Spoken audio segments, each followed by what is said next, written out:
అండి. ఈరోజు మధ్యాహ్నం మా ఇంట్లో లంచ్ అయితే ఏం చేశానో చూపిస్తాను. ఇక్కడ వచ్చి వేడివేడిగా రైస్ అయితే చేసుకున్నాను. ఇది వచ్చి బగారా రైస్ అండి. ఇలా వేడివేడిగా ఈ చలికాలంలో అయితే తినాలా, చాలా బాగుంటుంది. దాని కాంబినేషన్గా ఈరోజు మా ఇంట్లో చికెన్ కర్రీ అయితే చేశాను.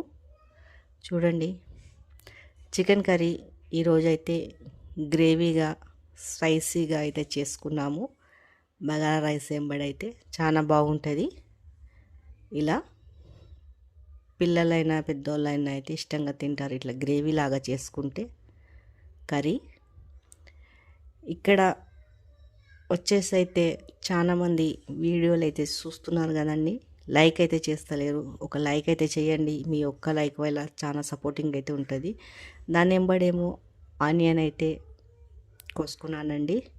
ఫుల్ వీడియో అయితే వాచ్ చేసి చూసి సపోర్ట్ అయితే చెయ్యండి.